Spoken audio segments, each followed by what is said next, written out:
warahmatullahi wabarakatuh.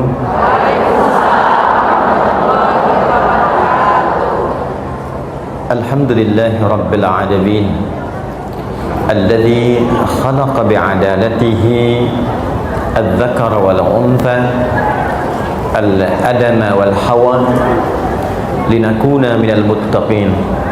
Wassalatu wassalamu ala rasulillahil habibil mustafa Sayyidina Muhammadin wa ala alihi wa sahbihi wa dhurriyyatihi wa ummatihi ila yaumiddin wa ba'du.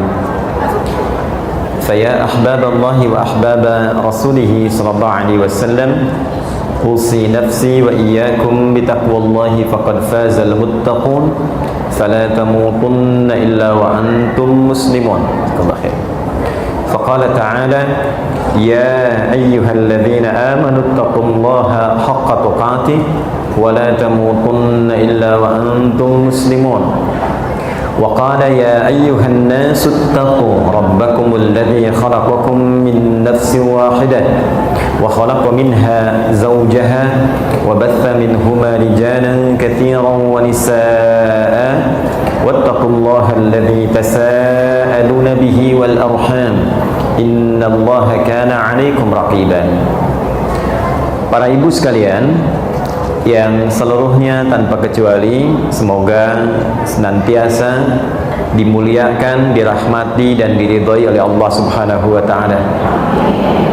Seluruhnya baik yang berada di area dalam Masjid TSM ini pun demikian, saya tadi juga melalui ada sebagian saudari-saudari bahkan juga pendamping-pendamping ibu sekalian yang berada di wilayah sekitar masjid, di tenda sebelah timur masjid. Semoga juga semuanya diberikan oleh Allah Subhanahu wa taala kesehatan, kemuliaan dan ketentraman dalam berkehidupan.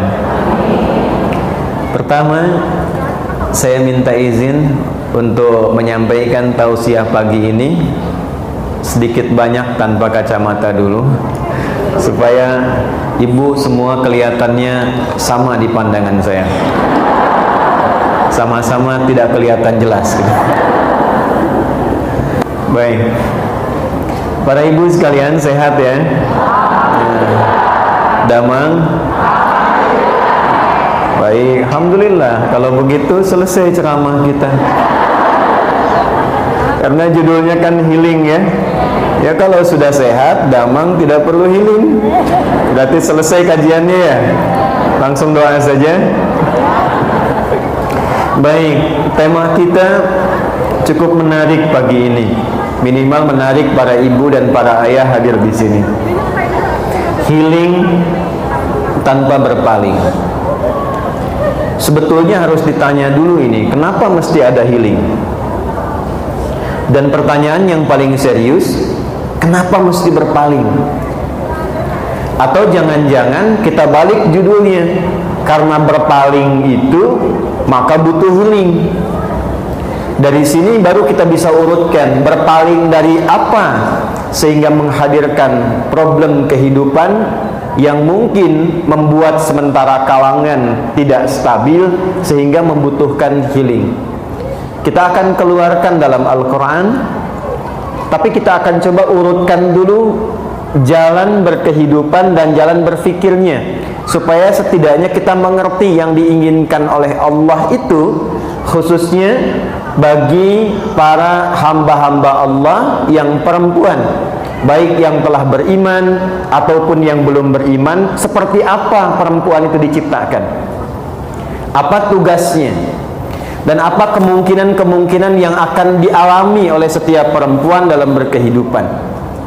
Jika ini sudah dipahami dengan baik, diketahui dengan sempurna, maka jalan kehidupan yang akan ditempuh, saya batasi dulu, oleh setiap perempuan di muka bumi, fitrahnya akan kembali kepada dua keadaan saja, Bu, yaitu senang dan tenang.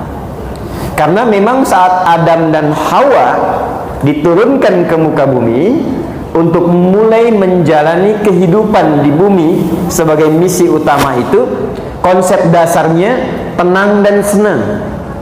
Itu ada di Quran surah kedua Al-Baqarah di ayat 38. Qulna biqu minha jami'a. Adam dan Hawa khususnya sekarang misi dimulai. Kalian turun, diperintahkan turun ke bumi untuk memulai misi berkehidupan. Karena tugasnya di bumi, Bu. Tapi ingat, tempat berpulangnya kembali ke jannah. Karena itu sebelum turun ke bumi, dikenalkan dulu dengan suasana jannah. Walaupun jannah yang akan kita tempati berbeda dengan tempat pengenalan pertama yang dikenalkan kepada orang tua kita, yaitu Adam dan Hawa. Itu kalau kita baca di Quran surah kedua Al-Baqarah di ayat 35-nya, kita akan dapati tempat pertama yang dikenalkan oleh Allah kepada Adam dan Hawa itu, yaitu jannah, tempat berpulang kita semua. Jadi tempat asal kita bukan di sini. Karena itu setiap kita pasti akan meninggalkan bumi ini. Karenanya kalau ada yang sudah berpulang, kan kita sebut meninggal dunia, kan? Nah, dunia itu sifatnya bumi. Jadi ardud itu tempatnya, dunia itu sifatnya. Dari kata dana yadnu dunuwan wa dunyaan, ya, disebut dengan dunia dari kata dana. Dia punya dua arti. Satu, sesuatu yang sangat dekat, berlangsung cepat, ya kan? Kayaknya baru kemarin kan kita ada pengajian di sini, sekarang ketemu lagi, ya. Padahal kan sudah 3 tahun, Bu, ya. Tuh, kayaknya baru kemarin selesai. Kayaknya baru kemarin bikin pengajuan program untuk pengajian, tapi kok sudah ngaji lagi berlangsung hari ini. Kayaknya baru kemarin, ya, ketemu sama pasangan masing-masing, ternyata sekarang sudah punya cucu 3, kan? Ya. Atau bahkan lebih, ya. Nah, itulah dunia. Yang kedua, dunuan itu bisa diartikan sesuatu yang punah. Pada akhirnya semua yang dikoleksi itu, semua yang dikumpulkan di dunia, semua sifatnya itu akan punah. Ya, semua sifatnya akan apa? Punah. Ini di depan misalnya ada gelas ini. Kalau didiamkan saja, sampai kapanpun terus berlangsung, pada akhirnya rusak, punah, hancur. Dunia ya seperti itu. Nah, sifatnya disebut dengan dunia, tempatnya disebut dengan ardun. Hanya karena ini bukan tempat domisili abadi kita, kita akan pulang. Karena itu setiap yang telah berpulang meninggalkan tempat ini dan sifat dunianya, maka disebut telah meninggal dunia. Jelas? Telah meninggal dunia, disiapkan ia untuk pulang. Nah, tempat yang dikenalkan oleh Allah kepada orang tua kita, Adam dan Hawa. Ingat, ya, yang Allah ciptakan itu Adam dan Hawa, bukan Adam dan Hendra, ya. Ingat, ya. Baik. Atau Salwa dan Hawa, tidak, tapi Adam dan Hawa. Jadi tempat yang pertama diperkenalkan, kata Allah, wa qulna ya adamuskun anta wa zaujukal jannah. Jadi jannah itu tempat kita nanti berpulang, insya Allah. Ya, tidak cukup dengan amin, kita harus pelajari dulu tuh. Ya, dan Allah firmankan, demi keagunganku, kata Allah, Adam dan Hawa cepat tempati dengan tenang. Uskun itu dari kata sakinah. Karena itu konsep sakinah itu percikan surga yang diturunkan ke bumi. Karena itulah setiap orang yang sudah berumah tangga pasti pengen sakinah. Dan keinginan sakinah itu kadang dituangkan dalam bentuk tulisan, ditempelkan di dinding pintu, dia tuliskan baiti jannati, gitu kan? Ya, bacanya baiti, ya, bukan buyeti. Baiti jannati, percikannya sakinah. Karena itu nanti uskun di ayat 35 Al-Baqarah nanti ditafsirkan sakinah di surah Ar-Rum, surah 30 ayat 21. Wa min ayatihi an khalaqalakum min anfusikum azwaja litaskunu ilaiha. Azwaja itu jamak dari kata zauj. Ya adamuskun wa qulna ya adamuskun anta wa zaujukal jannah. Nah, itu tempat pulang kita. Berkehidupannya di mana? Di bumi. Jadi ini sementara, Bu. Mempertahankan yang sementara. Awas, hati-hati ya, tolong catat kalimat ini. Mempertahankan yang sementara itu buang-buang energi. Mempertahankan yang sementara itu hal yang tidak logis. Mempertahankan yang sementara itu konsep yang sulit untuk dipahami. Karena logika kita, cara berpikir kita, yang kita terima, yang dikejar itu pasti yang abadi, bukan yang sementara. Saya mau tanya pada ibu, kalau ibu diberikan satu pemberian, pilih yang abadi, pilih yang sementara. Paling gampangnya gini, Bu. Ibu, ini ada mobil di depan ya, Lamborghini, misal. Ini untuk ibu, tapi 2 pekan aja, setelah itu balikin lagi. Atau yang kedua, ini untuk ibu, silahkan pakai selama ibu pengen pakai. Pilih yang pertama atau yang kedua?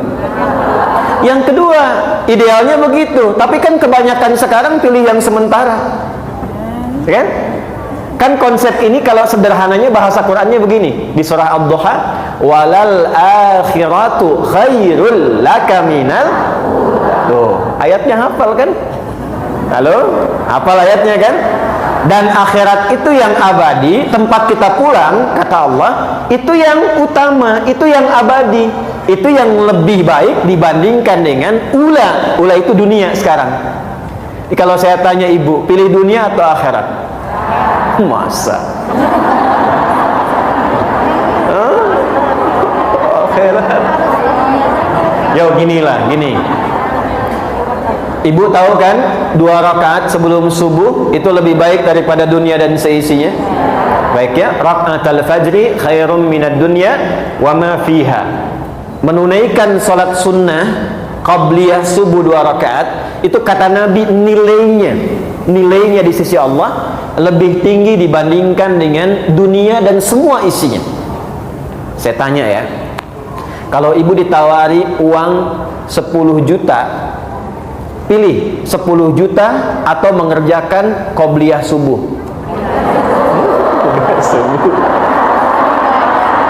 Masa? Gak yakin saya. Qobliyah subuh. Saya tuh gak yakin karena ibu jawabnya pelan. Qobliyah subuh. Coba ganti ya. Pilih mana? 100 juta atau qobliyah subuh? Suaminya tuh yang di sebelah sana tuh.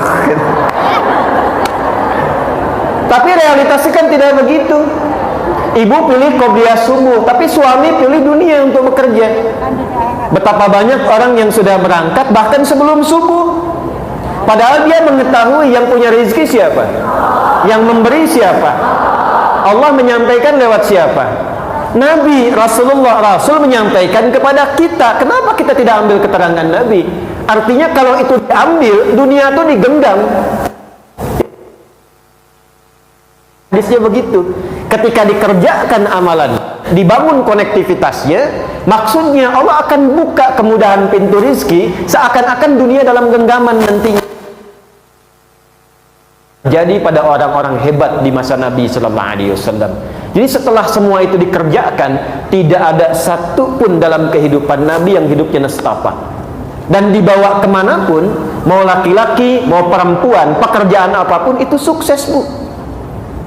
Nah sekarang ini akan kita turunkan terlebih dahulu pelan-pelan.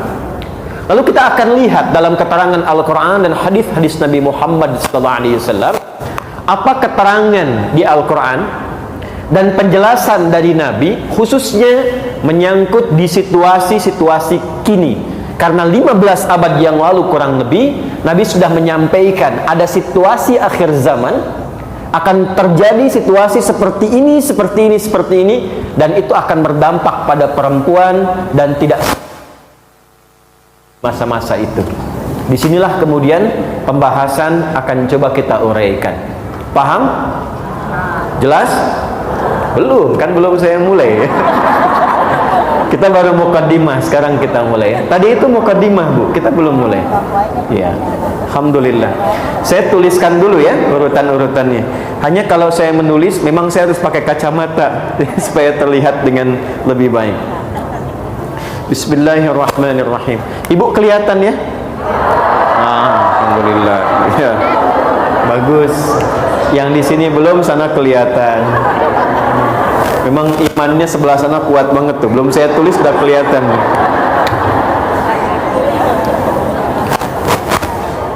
Saya ingin tarik gak terlalu jauh dulu lah. Saya mau tarik ke masa sekitar 600 atau 700 tahun sebelum kelahiran Nabi Muhammad SAW. Jadi sekitar 20 atau 21 abad dari sekarang. Ibu sekalian, kita akan bersama memulai dengan Quran surah ketiga dulu, Ali Imran. Ya, Ali Imran. Ayat 33 sampai dengan 37. Ya. Sudah? Yang ada mushaf boleh dibuka, posisi paling kiri dari agak sedikit ke atas sampai ke bawah. Quran surah ketiga Ali Imran ayat 33 sampai 37. Pelan-pelan. Ya, tentang keluarga Imran, surah Ali Imran.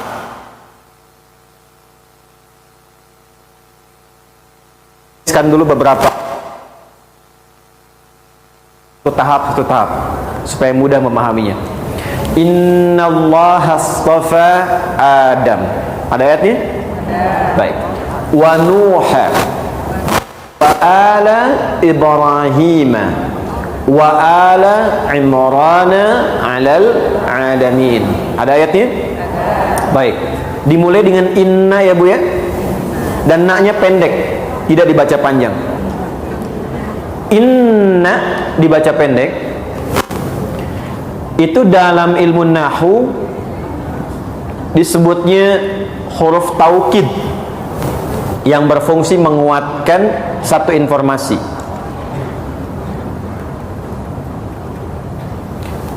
Bahasa Arabnya begini.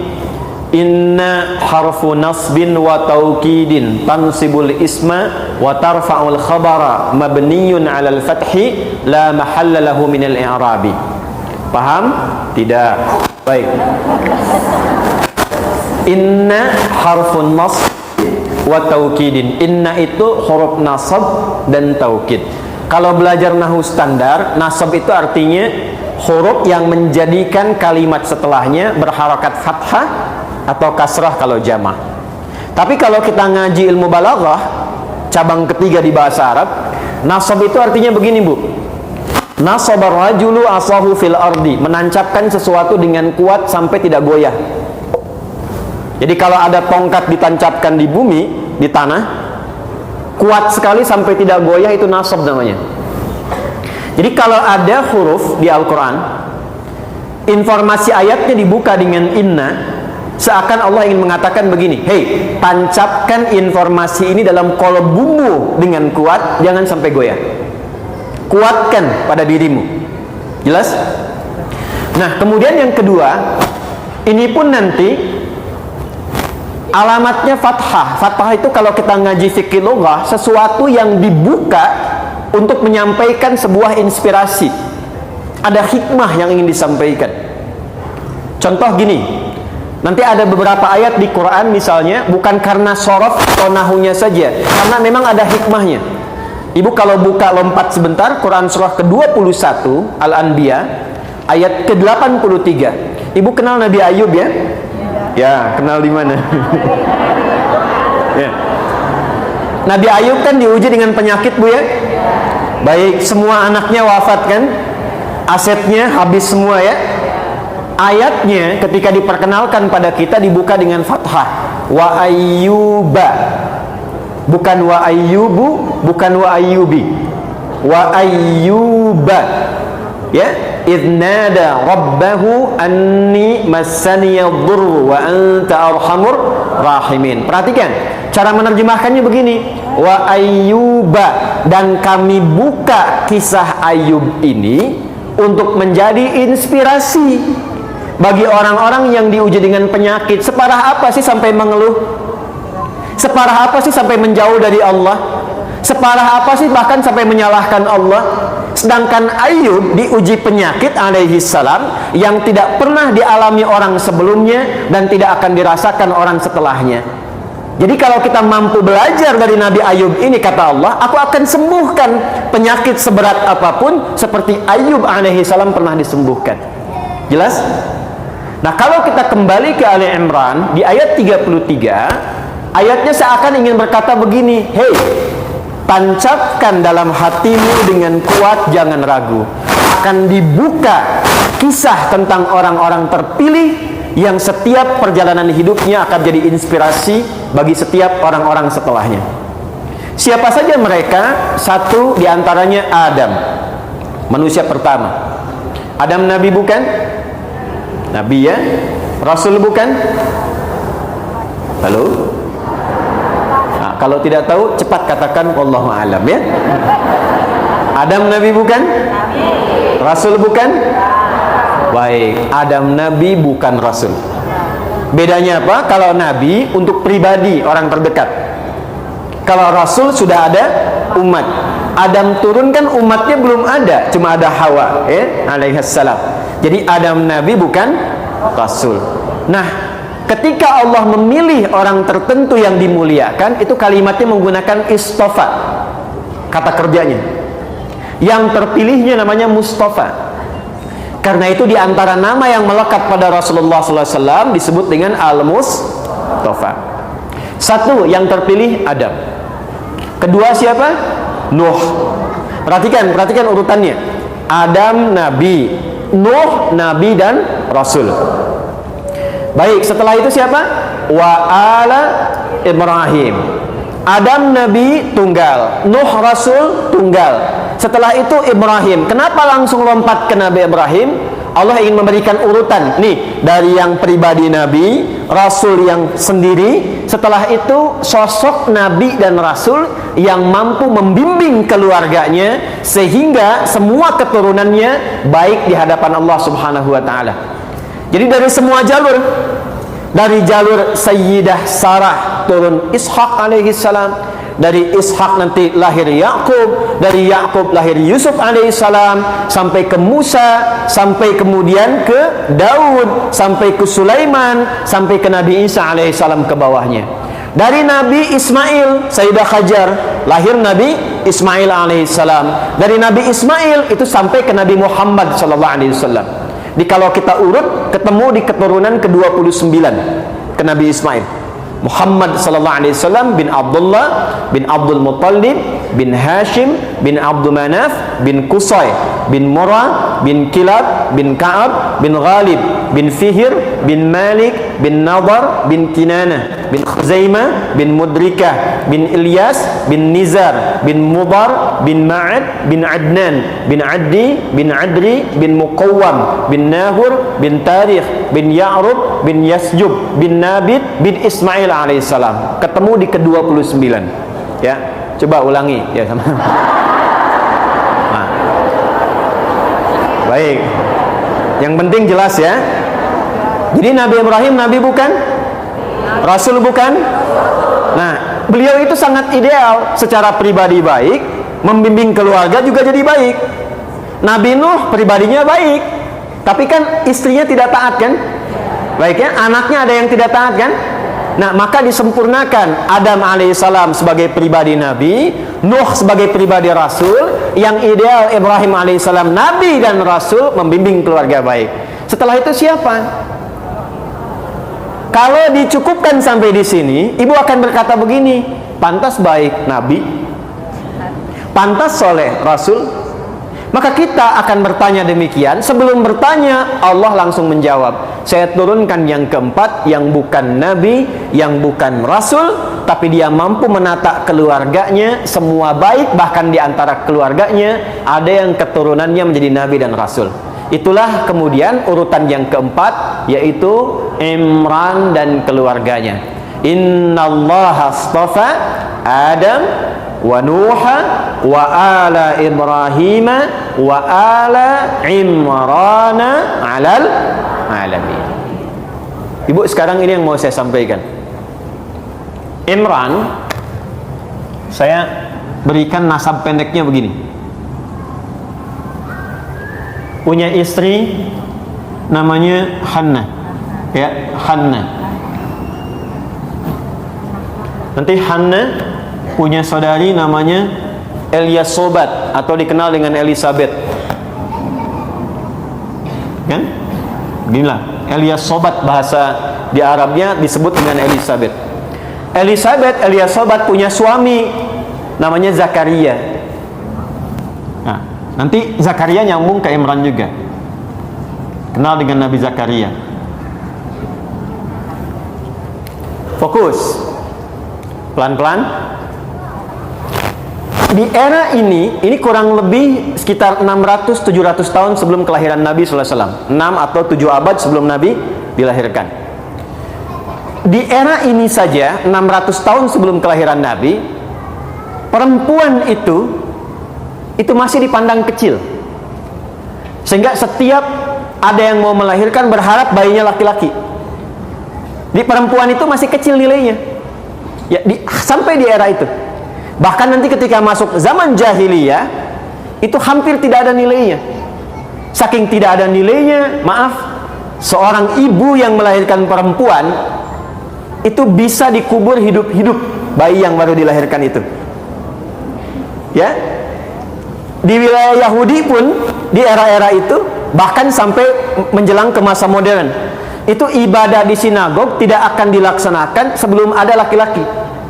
Jadi kalaupun ada 1000 perempuan tidak ada laki-laki, bisa belum berjalan. Demikian yang terjadi. Jadi situasinya sebelum Islam kemudian datang dan disebarkan, disampaikan oleh Rasulullah SAW, perempuan itu masih rendah nilainya di tatanan sosial pada masa itu. Karena itu, di masa ini ada berita dan ramalan dari masa-masa sebelumnya, akan ada seorang Nabi Rasul mulia yang diutus bersamaan waktunya tepat di masa-masa ini. Maka semua yang mengandung perempuan berharap lahirnya laki-laki, termasuk Hannah. Hannah itu ketika sedang mengandung berharap yang lahir laki-laki, karena berharap bahwa yang lahir dari Hannah itu akan menjadi nabi sesuai dengan yang dinubuatkan di kitab-kitab pada masa itu. Jelas sampai sini dulu? Baik, maka ketika menjelang masa-masa persalinan, di fase kelahiran sudah mungkin kita katakan usia 7 bulan, 8 bulan, di masa mengandung ini Imran meninggal dunia. Jadi Imran itu meninggal sebelum nanti bayi yang dikandung Hannah itu dilahirkan. Baik, singkatnya, setelah Imrannya meninggal dunia, Hannah melahirkan seorang bayi. Ibu bisa tebak namanya siapa? Laki-laki perempuan? Baik, perhatikan baik-baik. Hannah melahirkan seorang bayi, bayinya perempuan. Apa respon pertama yang keluar dari Hannah ketika bayinya perempuan? Itu diabadikan oleh Al-Quran di ayat ke-36 di surah ini. Perhatikan kalimatnya.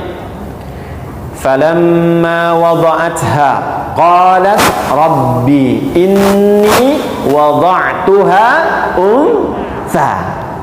Pelan-pelan ya, pelan-pelan. Maka ketika lahir bayinya itu yang perempuan, Hannah kemudian berkata, ya Allah, yang lahir perempuan. Padahal harapannya apa tadi? Laki-laki. Karena di ayat 35-nya, Hannah menginginkan anak ini tumbuh dekat dengan Allah, jadi sosok yang membimbing umat. Dan pada masa itu memang dilekatkan semua kepada laki-laki. Maka ketika yang lahir perempuan, Hannah berkata, ya Allah, kok yang lahir perempuan? Perhatikan apa yang dijawab kemudian oleh Allah Subhanahu wa ta'ala. Ini yang ingin saya turunkan tentang kodrat seorang perempuan.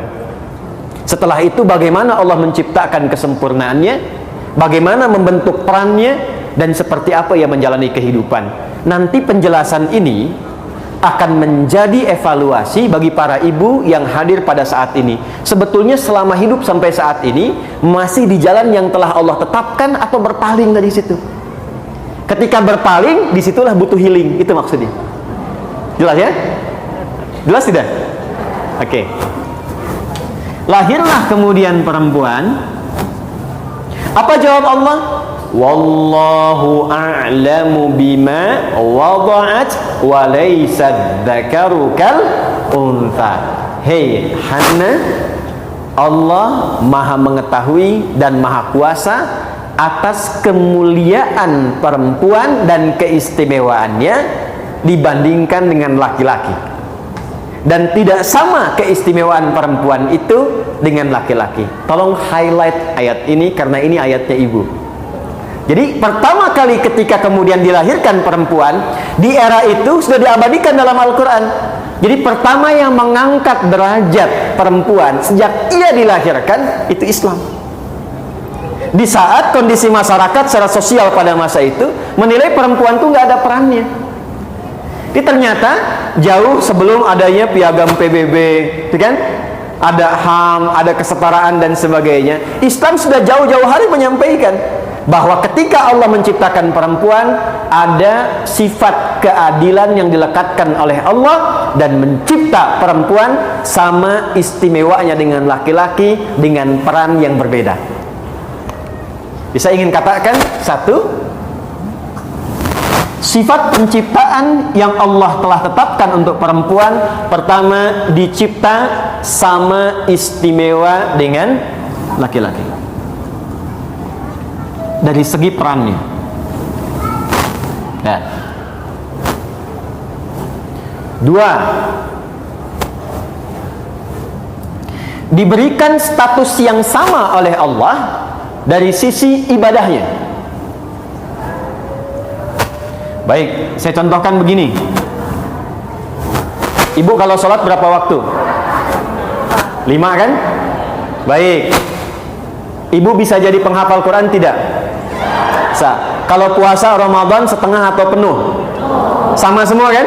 Jadi dari aspek ibadah, baik laki-laki atau perempuan, sama semuanya. Baik, yang berpeluang mendapatkan ampunan Allah laki-laki saja atau perempuan juga?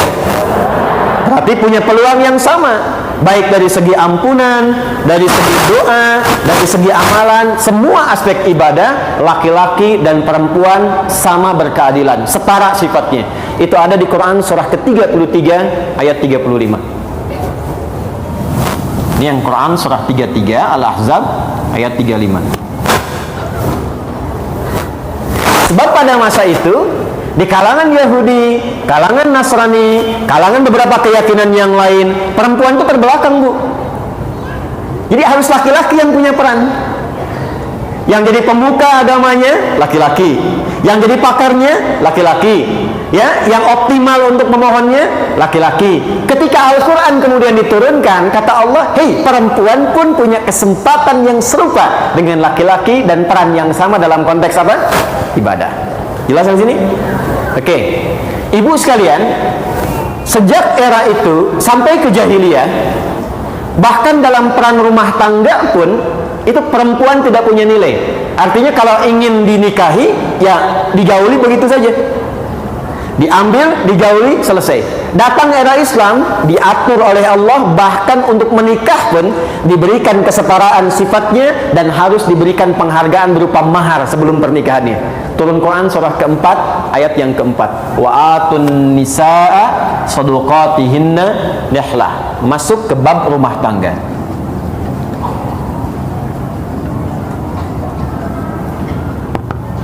Di sini Quran surah keempat ayat 34 dimuliakan. Bentar ya Bu ya, pelan-pelan. Saya mau tanya pada Ibu. Ibu, kalau ada anak ingin berbakti kepada kedua orang tua, siapa yang diutamakan terlebih dahulu? Ayah atau ibu? Ibu. Ayah atau ibu? Ayah atau ibu? 3 kali kan disebutkannya.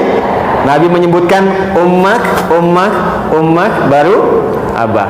Para ayah yang di bawah tenang ya, nanti pengajian bapak-bapak saya sebutkan yang lain kisahnya. Lihat sini. Dan di Quran pun begitu. Ketika diminta berbakti kepada kedua orang tua, ibu dulu perjuangan yang disebutkan.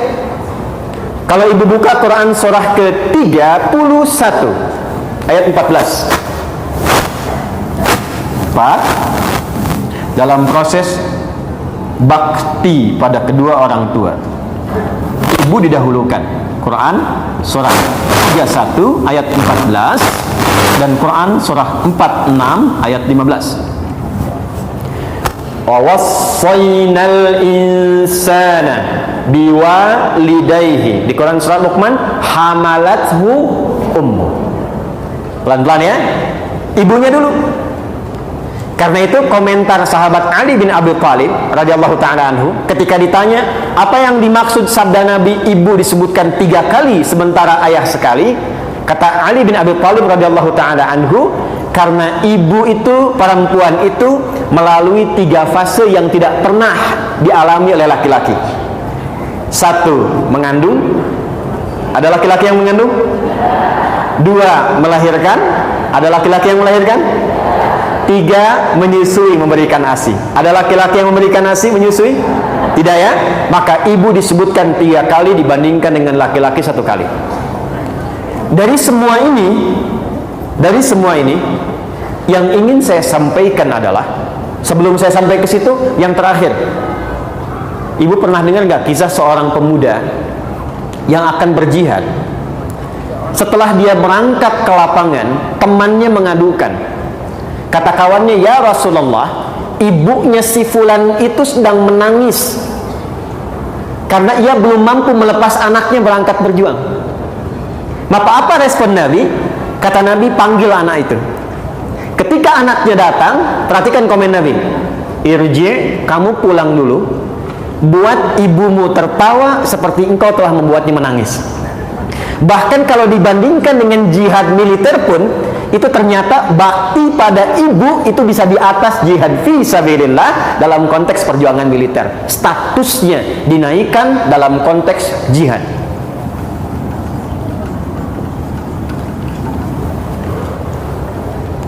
Saya mau tanya begini, dengan semua uraian ini, perempuan mulia tidak? Baik, istimewa tidak? Jadi ketika perempuan itu nilainya dipandang rendah di masa-masa itu sampai ke era jahiliyah, itu kasusnya satu persatu dirinci oleh Allah, diturunkan ayat dan dirubah, dibalik cara berpikirnya. Yang tadinya nggak dapat warisan, turun ayat tentang waris, perempuan masuk di dalamnya. Nanti ada An-Nisa ayat yang ke-11 sampai dengan 13. Yang tadinya nggak dapat mahar, turun ayat mahar. Yang tadinya anak bisa durhaka pada orang tua, turun ayat bakti. Hampir semua ayat-ayat yang turun tentang perempuan mengangkat derajat perempuan yang sebelumnya direndahkan di kalangan manusia. Paham sudah sampai sini? Kesimpulan terbesarnya adalah pertanyaan. Dari semua apa yang Allah berikan ini, artinya apakah Allah sayang atau tidak pada ibu? Kita harus sepakat dulu ya. Saya ulang nih, Allah sayang atau tidak? Baik. Kalau Allah sudah sayang, kenapa hamba yang disayang itu berpaling darinya? Itu poinnya. Ibu kalau sayang pada anak, sayang tidak Bu? Saya ulangi, sayang atau tidak? Sayang atau tidak? Kalau anak yang ibu sayangi durhaka kepada ibu, apa respon ibu? Oh. Jadi kesimpulan terbesar dari sini, artinya yang ingin saya katakan dari panjang lebar saya uraikan, Allah menyayangi hambanya dan termasuk di dalamnya perempuan. Mau sifatnya sebagai seorang anak, istri, ibu, nenek, dan semua sifat-sifat yang lainnya. Sepanjang dia perempuan, dia tidak keluar dari nilai dan kasih sayang Allah Subhanahu wa ta'ala yang disebut dengan rahmat tanpa batas itu. Baik. Nah, ini pembuka yang kedua. 3. Kita belum masuk intinya ya Bu ya. Saya mau turunkan dulu untuk cara berpikirnya. 3. Karena Allah sayang, Allah tidak membiarkan keistimewaan ini berkurang atau hilang dalam konteks kehidupan perempuan. Karena itulah sejak diciptakan, perempuan dibentuk kesempurnaan yang sama dengan laki-laki, tapi diberikan peran yang berbeda sesuai dengan fitrah hidupnya. Oke, untuk menjaga semua kemuliaan ini, maka satu, sifat penciptaannya dibuat sama serupa dengan laki-laki, tapi tugasnya diberikan beda untuk saling melengkapi. Contoh, ini apa Bu? Tangan ya, baik. Yang ini apa? Tangan ya. Ini tangan apa? Ini tangan apa? Baik, perhatikan oleh Ibu baik-baik. Antara tangan kanan dan kiri sama tidak? Oke, supaya tidak bingung menjawabnya begini, perhatikan. Yang kanan berapa jarinya ini? Yang kiri berapa? Yang kanan ada pergelangan tidak? Yang kiri ada tidak? Yang kanan ada sikunya tidak? Yang kiri panjangnya sama tidak? Sama. Baik, tapi walaupun sama antara kanan dengan kiri, sama-sama tangan, fungsinya sama tidak? Ya kan? Coba bayangkan kalau yang dicipta kanan semua. Jadi begini kan, nggak bisa tepuk tangan tuh. Kaki kanan dan kiri, semua organnya sama tidak? Sama kan? Ada jarinya ada tumitnya ada, lututnya ada. Tapi kalau ibu pakai sepatu kanan dan kiri sama tidak? Kalau jalan harus bersamaan tidak? Coba ibu bayangkan kalau ada orang jalannya kanan dan kiri sama tuh. Coba lihat. Kanan kalau maju, kiri ada di mana? Kan? Kiri kalau maju, kanan di mana? Kalau kanan dengan kiri susul-susulan kira-kira gimana? Paham? Nah, dua ini kanan dengan kiri sama-sama diciptakannya punya organ yang sama, tapi ketika dipasangkan dalam bahasa Arab, pasangan itu disebut zauj namanya. Couple, zauj. Nih. Jamaknya disebut dengan azwaj. Sesuatu yang sama, serupa dari segi penciptaannya, wujudnya terlihat seperti sama semuanya, tapi punya fungsi yang berbeda. Itu zauj namanya. Dan ketika dipasangkan menjadi indah, serasi. Saya mau tanya pada Bapak Ibu, ya, Bapak untuk yang di luar, walaupun mungkin jawabannya kecil, Ibu untuk yang banyak berada di dalam ruangan ini. Perhatikan baik-baik. Saat Adam dan Hawa diminta oleh Allah masuk ke surga, di Al-Baqarah ayat 35 itu, keduanya disebut apa? Zauj. Kembali ke Al-Baqarah ayat 35. Wa qulna ya Adamuskun anta wa zaujukal jannah. Ketika disebut zauj, artinya dalam penciptaan Allah tidak membedakan, sama-sama sempurna. Karena itu baik Adam ataupun Hawa, saya, Adi ataupun ibu, siapapun namanya, disebut dengan nama yang sama dari penciptaan, namanya insan. Laqad khalaqnal insana fi ahsani taqwim. Surah 95 di ayat yang keempat. At-Tin ayat yang keempat. Wat-tini waz zaitun wa turisi wa hadzal baladil laqad khalaqnal insana fi ahsani.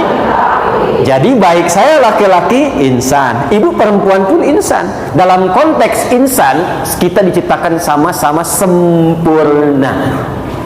Jelas? Tapi karena disebut zauj, walaupun sama-sama manusia, sempurna penciptaannya, tapi perannya berbeda. Nah, peran ini yang penting oleh setiap perempuan untuk diketahui ketika dicipta menjadi perempuan, perannya apa? Baik posisinya sebagai anak, istri, ibu, nenek, apapun itu, apa sih perannya perempuan untuk saling menyempurnakan dengan laki-laki? Ini yang akan kita turunkan, dan jangan berpaling dari peran itu. Ketika seorang perempuan berpaling dari peran itu, ini yang butuh healing. Ini yang jadi persoalan. Apalagi kalau nanti yang perempuan mengambil peran laki-laki. Tangan yang kanan ingin mengambil peran tangan yang kiri. Kaki kanan ingin mengambil peran kaki yang kiri. Ibu kalau keluar dari sini cobain deh Bu ya. Kaki yang kanan pakein sendal yang kiri. Tukar aja, kira-kira gimana rasanya jalannya? Ya, hidup juga begitu. Kalau perempuan mengambil peran yang laki-laki akan tidak enak. Laki-laki mengambil peran yang perempuan akan tidak nyaman. Apalagi nanti Nabi sudah sampaikan akan ada satu masa bukan cuman peran, laki-lakinya pengen jadi perempuan, perempuannya pengen jadi laki-laki. Itu yang akan makin repot nantinya. Jelas sampai sini? Baik. Ya, kalau sudah paham sampai dengan kesini, mari kita turunkan peran apa yang diberikan oleh Allah kepada perempuan. Satu,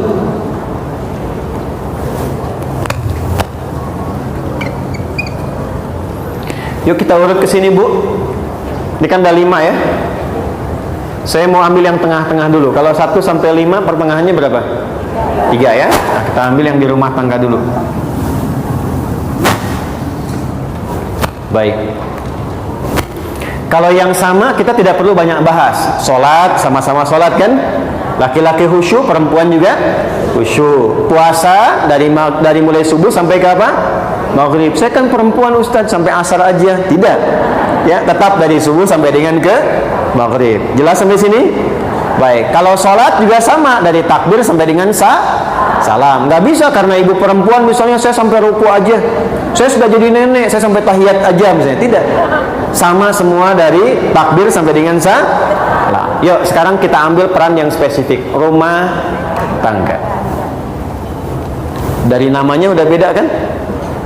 Kalau ada suami, perempuan jadi apa? Istri. Tuh, udah beda kan? Di sini ada suami, di sini ada apa? Istri. Kalau di sini ada ayah, di sini ada siapa? Yo, kan? Di sini ada kakek, di sini ada siapa? Oh, masya Allah. Luar biasa. Nenek itu kan cucunya baru 1 kan? Ya kan? Kalau 2 apa? Nenek. Lihat sini. Dah, fokus. Lihat sini. Ini contoh yang kecil dulu. Nanti yang menjelang kiamat kita turunkan hadisnya. Yang kecil dulu nih. Quran surah ke-4 An-Nisa ayat 34. Ketika masuk spesifik pada peran yang berbeda, walaupun saling menyempurnakan, maka ikuti peran itu. Kalau berpaling dari peran itu yang butuh healing nantinya, karena akan muncul persoalan yang sebetulnya nggak perlu terjadi. Yuk kita masuk Quran surah ke-4 ayat 34. Ada ayatnya paling kiri sebelah atas di mushaf. A'udzubillahi minasyaitonirrajim. Ar-rijalu qawwamuna 'alan nisa bima faddalallahu ba'dahum 'ala ba'dhin wa bima anfaqu min amwalihim. Stop sampai situ dulu. Itu laki-laki. Jadi kalau saya beginikan, ini ilustrasikan ya. Ini tangan kanan laki-laki, ini perempuan. Ini apa? Ini apa? Nah, sekarang saya akan menjelaskan yang tangan kanan dulu. Ini yang laki-laki ini. Ibu jangan masuk ke sini. Jelas ya? Ini untuk yang siapa sekarang? Laki-laki. Nah, sekarang masuk ke rumah tangga. Berarti di sini laki-laki jadi apa? Suami kan? Peran suami disebut oleh Allah dengan satu, namanya aja udah beda. Ar-rijalu, rijal. Ibu tahu artinya rijal apa? Bukan, iya rijal pasti laki-laki. Laki-laki itu apa? Rijal. Rijal itu apa? Laki-laki. Ya. Bu. Rijal jamak dari kata rajul. Dah? Rajul seakar dengan kata rijlun. Sifatnya rajuliyah. Namanya rajali. jam, jim, lam. Nih. Ini kalau tanpa harokat bisa dibaca rajulun, bisa dibaca rijlun. Sifatnya rajuliyah. Asal kata ra, jim dan lam itu artinya awalnya sesuatu yang kuat, kokoh. Kenapa kaki disebut rijlun? Karena sifatnya lebih kuat, kokoh dibandingkan dengan tangan. Dua, kata ra, jim dan lam itu menunjuk makna sesuatu yang menjadi topangan. Baik, tempat kita menopang, bertopang tubuh kita apa? Kaki kan? Kalau kakinya bermasalah, susah kan ya? Baik. Nah, kalau kita ambil katanya menjadi rajulun, maka semua makna kuat, menjadi topangan, berwibawa, kalau dijamakkan menjadi bentuknya rijal. Artinya seorang laki-laki memang desain penciptaannya dicipta oleh Allah dengan tubuh yang kuat, lebih kuat dibanding dengan perempuan pada fitrahnya, tampilnya lebih berwibawa, kokoh. Karena itu semua yang melekat pada laki-laki, baik suaranya beda bu, laki-laki dengan perempuan beda suaranya, fisiknya, tampilannya lain. Untuk menandakan kekokohan itu dia ada kumisnya, ada jenggotnya misalnya. Untuk menambah kewibawaannya dari tampilannya sudah lain. Makanya saran saya pada para laki-laki, jangan merubah dan berpaling dari itu. Ya kan? Sudah dibuat kokoh, tampil gemulai, kan ini masalah tuh.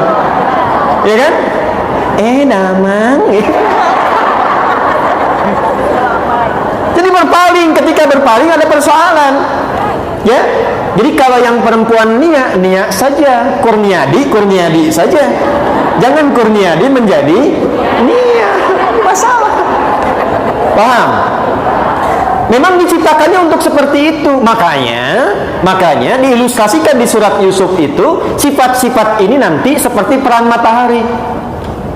Matahari kan lebih kokoh dibandingkan rembulan kan? Perempuannya rembulan, laki-lakinya matahari. Ibu kalau baca surat Yusuf, kan Nabi Yusuf bermimpi kan? Ya, inni ara ahada asyara kaukaba wasyamsa wal qamara ra'aituhum li sajidin. Aku melihat 11 gemintang, matahari dan bulan. Semuanya hormat kepadaku. Siapa yang ditafsirkan di situ 11 gemintang itu? Itu saudara-saudara Yusuf. Mataharinya itu ayahnya, bulan itu ibunya. Kenapa laki-laki diilustrasikan dengan matahari? Karena rijal. Matahari itu fungsinya apa? Memberikan perlindungan, menyengat dengan panas, gitu kan? Ya, perhatikan baik-baik. Ada pakaian dijemur basah, airnya keringkan. Matahari kan? Sengat, berikan perlindungan. Dia kokoh, berwibawa, kuat. Ada air mata mengalir di pipi istrinya, hei, keringkan itu dengan kata-kata yang baik, seperti matahari mengeringkan pakaian yang basah itu. Maka keluarlah kalimat-kalimat indah supaya air matanya nggak mengalir lagi. Ya. Ada yang ganggu istrinya, hei, sengat itu, lindungi keluarga. Itulah rijal. Jangan istri diganggu, suami cuek aja, terusin aja pak. Ya. Itu bukan rijal namanya, paham? Ya, ini sebentar ya, sebentar, pelan-pelan. Jadi kita ke suami sebentar untuk diketahui. Setelah diberikan oleh Allah penjelasannya rijal, rajul, bentuk jamak dari rajul rijal, diberikan perannya. Dikasih 2 peran yang pokok. Nanti dahsyatnya, laki-laki diberi 2, perempuan diberi 2. Awas. Bima faddalallahu ba'dahum ala ba'din. Pertama, Allah menerangkan asas keadilan. Ingat, perbedaan tugas ini bukan ingin menunjukkan bahwa Allah anti persamaan, tidak. Yang ingin Allah tampilkan itu keadilan. Adil itu tidak harus selalu sama. Adil itu tidak harus selalu sama. Ibu punya anak 3, 1 sekolah di SD, 2 SMP, 3 SMA. Saya tanya, uang sakunya sama atau beda? Kalau ibu samakan, tanggung jawabnya kan berbeda. Tapi diberikan berbeda itu bukan karena ingin memberikan perhatian yang tidak sama, karena memberikan sifat apa? Keadilan. Jelas? Allah adil, kata Allah sebelum menerangkan keadilannya, saya berikan keistimewaan pada masing-masing. Laki-laki istimewa, perempuan istimewa. Bima faddalallahu ba'dahum ala ba'din. Jadi desain penciptaan laki-laki dibuat kokoh itu, berwibawa itu karena tugas pokoknya berikut kata Allah. Satu, qawwamuna 'alal nisa. Qawwam.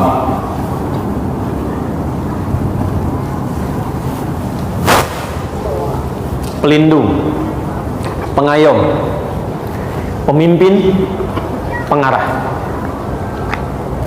Pelindung, pengayom, pemimpin, pengarah. Awas, hati-hati ya. Ini tugas pertama untuk siapa tadi? Suami. Jadi yang bertugas melindungi di rumah tangga siapa? Tugas pokoknya, walaupun ibu sama-sama melindungi, tapi yang pokok karena kekuatannya dibebankan kepada siapa? Ya, kenapa? Karena memang desain penciptaannya diberikan kekuatan. Yang pemimpin siapa? Yang pokok, ibu menemani, betul, sama-sama berpartner. Tapi yang pokoknya diberikan kepada siapa? Karena memang desain penciptaannya memang arahnya ke pemimpinan. Apa sifat dasar pemimpin itu? Ciri khas pemimpin itu apa? Tidak mau dipimpin. Saya ulang ya. Adil, bertanggung jawab, perhatian. Itu biasa.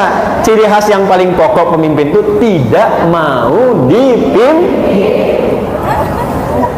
Ini kalau paham sampai sini, makanya cara masuk komunikasi istri ke suami itu akan diketahui. Jadi kalau ibu misalnya ada yang didiskusikan dengan suami, masuknya dengan cara memimpin, timbul masalah. Butuh healing nanti tuh. Bu, saya punya kisah. Kisah ini sering saya ulang. Suami istri, ini kisah nyata. Sejak saya pertama dari Tripoli datang ke Indonesia, kemudian ke Bekasi. Suami istri sama-sama berpaling,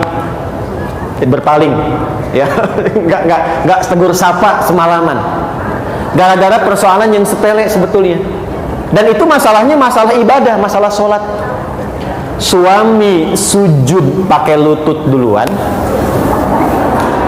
pulang dari kantor, macet, nyampe rumah nggak sempat ke masjid, sholat di rumah. Istri melihat saat sholat, begitu akan sujud dari i'tidal, sami Allahu liman hamidah, mau sujud, yang turun lutut duluan. Istri lihat, salah. Begitu selesai salam, tanpa muqaddimah, masuknya jadi pemimpin. Tadi ciri khas pemimpin apa? Tidak mau dipimpin, tidak menerima saran, menerima masukan. Ini masuknya keliru. Kalimat yang muncul apa seketika? Papa tadi salah sholatnya. Wah, salah. Akhirnya apa? Jiwa kepemimpinan kan naik kan? Ya, papa tadi salah sholatnya. Emang kenapa mah? Harusnya saat sujud bukan lutut dulu, tapi tangan dulu. Muncul, nggak mau disalahkan. Mama yang nggak baca hadis. Padahal dua-duanya nggak baca, Bu. Akhirnya semalaman tuh ribut, diputuskan besoknya kita ke Ustaz Adi tanya katanya, ya, datang ke tempat saya. Jadi ibunya pakai telapak tangan turun duluan, laki-laki pakai lutut. Disampaikan peristiwa itu, saya senyum. Pak, Ibu, dua-duanya itu ada di kitab yang sama. Namanya Sunan Abu Daud. Yang pakai lutut itu nomor hadis 838 nih, kanan bawah nih. Riwayatnya Wa'il bin Hujur. Yang pakai telapak tangan nomor hadis 840 sampai 841 nih, kiri atas nih. Ini riwayatnya Abu Hurairah. Kisahnya, Abu Hurairah itu masuk Islamnya 3 tahun sebelum Nabi meninggal. Nabi meninggal usia 63 tahun kurang lebih. Jadi setelah Abu Hurairah masuk Islam itu, usia Nabi itu 60 tahun. Dan Nabi memang punya masalah di lututnya. Karena itu saat usia itu kadang beliau pakai tongkat, sholatnya juga menyender karena lututnya bermasalah. Makanya ketika menyampaikan hadis tentang sujud, sujudnya pakai telapak tangan karena waktu itu lututnya bermasalah. Hadis dari Wa'il masuk Islam duluan, Nabi masih kuat, sujud turun pakai lutut. Tapi ini bukan ingin menunjukkan bahwa pakai telapak tangan itu karena lututnya bermasalah. Jangan disimpulkan ketika ada orang turun, tua nih katanya. Maksudnya apa? Hei, dalam situasi apapun, mau pakai telapak tangan, mau pakai lutut, boleh, tinggal dipilih mana yang paling nyaman. Yang salah pakai kepala kedua. Ya belum apa-apa kan sudah berpaling kepalanya kan. Akhirnya setelah saya terangkan, keduanya senyum, ketawa, pulang bareng bergandengan tangan. Itu problem yang sederhana. Peran yang laki-laki diambil alih oleh perempuan. Kalau sudah bulan-bulan aja, jangan pakai matahari. Dengan kekuatan bulan, aku menghukummu, ya nggak? Apa gitu? Ya. Jadi jangan sampai terjadi kemudian, awas ya, situasi-situasi di rumah tangga sebetulnya tidak perlu ada istilah suami takut istri. Pak RT mengumpulkan satu komplek, ayo anusiun ke istri, ke dia, paling kanan. Semua ke kanan, tiba-tiba yang satu ke kiri tuh. RT-nya aja ke kanan. Bapak nggak takut sama istri kok di kiri? Iya Pak, pun bojo nyuwun ke abdi di kiri. Istri saya minta saya ke kiri ke sini. Kita lihat sini pelan-pelan. Ini satu ya. Baik, jadi ibu tercipta desainnya sebagai apa? Perempuan. Bulan atau matahari? Jadi yang pemimpin siapa? Silahkan berpartner dengan suami. Ada sesuatu tentang anak, masuk lewat masukan. Jangan jadi pemimpin. Pak, masukin aja ke sini, Pak. Pasti nggak ngerti. Ini urusan begini-begini. Nanti naik tuh. Ya. Perang Dunia Ketiga mulai persiapan. Masuk dengan kalimat-kalimat yang indah, berikan perannya, maka di situ suasana ketenangan akan tercapai. Dua, pelan-pelan. Saya belum masuk ke yang perempuan. Ini yang pokok dulu. Wa bima anfaqu min amwalihim. Dan karena Allah menugaskan para suami mencari nafkah. Ini yang paling penting nih. Ini terjadi sekarang. Satu kaum, dua nafkah. Yang cari nafkah siapa? Yang cari nafkah siapa? Yang kerja siapa? Uangnya punya siapa?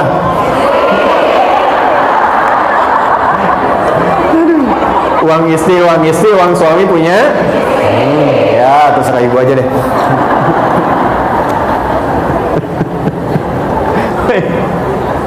Allahumma sholli ala sayyidina Muhammad.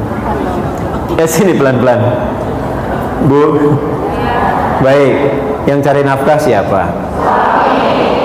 Beda antara kerja dengan nafkah. Saya ulang ya, beda antara kerja dengan nafkah.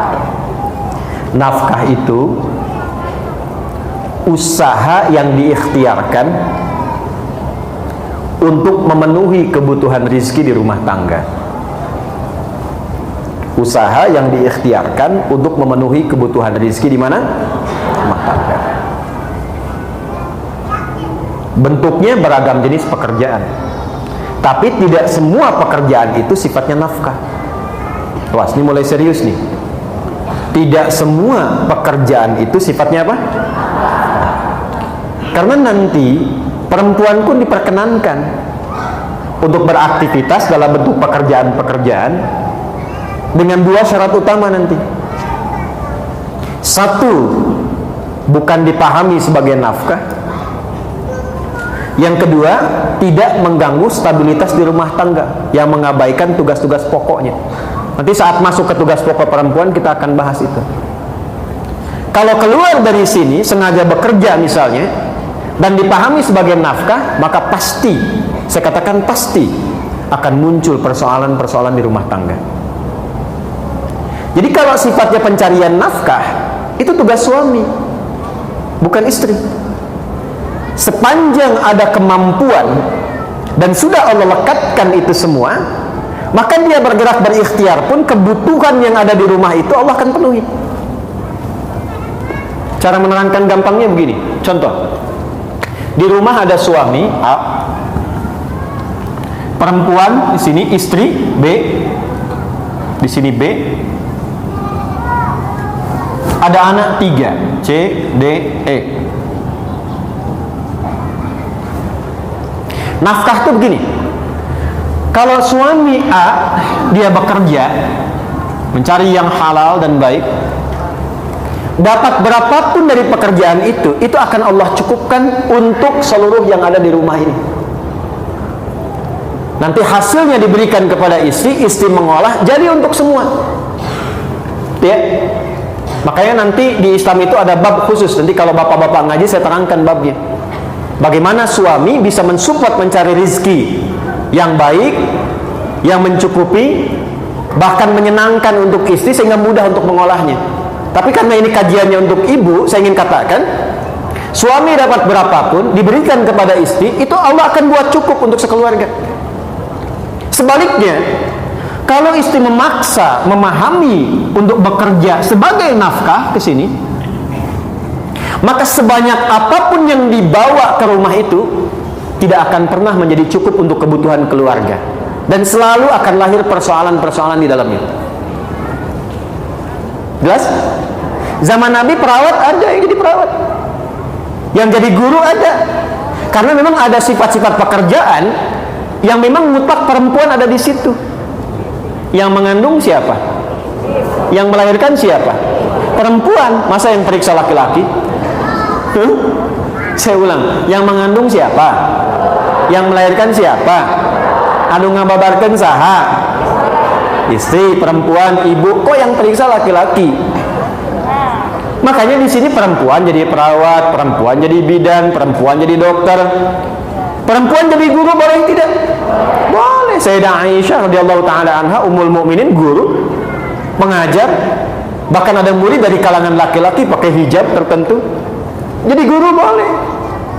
Ya, jadi pengajar boleh. Jadi dokter boleh. Silahkan. Sepanjang nanti ada bagian-bagian yang tidak boleh kemudian masuk ke dalamnya, karena itu bagian laki-laki. Kalau ibu ingin menyalurkan profesi, misalnya ada bakat tertentu mengajar, silahkan, tapi jangan jadikan pengajaran itu bagian dari pencarian nafkah. Jelas? Nah, nanti hitung-hitungan kesananya, harusnya kerjasama, kesananya malah hitung-hitungan. Ini harta aku ya, ini yang punya kamu ya. Kalau kita nanti berpisah tuh, kemarin baru nikah udah mikir berpisah. Pokoknya kita pisahin, kalau terjadi apa-apa bagi dua. Tuh. Kalau terjadi, ibu tuh mau nikah apa mau pisah? Ini perusahaan atau rumah tangga yang sahamnya dibagi-bagi? Jadi nggak jalan, zauj akhirnya tidak berjalan. Kan nikah itu azwaja. Wa min ayatihi an khalaqalakum min anfusikum azwaja. Jadi partnershipnya bersama-sama menata keluarga, bukan membagi-bagi untuk berpisah. Ya, irhamukillah. Paham sampai sini? Halo? Nah, ibu mau jualan boleh tidak? Mau dagang boleh tidak? Boleh. Sayyidah Khadijah kan pedagang ulung. Silakan. Tapi problemnya jangan sampai kemudian masuk ke ranah siapa? Laki-laki. Karena terjadilah, kata Nabi, referensinya Musnad Imam Ahmad. Dalil, hadis-hadisnya. Kita pakai Quran hadis aja ya, biar lebih otentik. Hadisnya buka Musnad Imam Ahmad bin Hanbal radhiyallahu taala anhu rahimahullah. Musnad yang ke-6, Abdullah bin Mas'ud radhiyallahu taala anhu. Rawinya Abdullah bin Mas'ud. Nomor 415. Awas, ibu mesti hati-hati ya, karena ini bisa terjadi, bu. Dan saya kira hadisnya sekarang sudah berlaku. Inna baina yaday sa'ah, atau inna baina yaday sa'ati. Sungguh masa-masa mendekat ke akhir zaman itu akan terjadi sebagai berikut. Sungguh masa-masa menjelang akhir zaman itu akan terjadi sebagai berikut. 1. Taslimul khassah, terjadi gerakan eksklusivisme.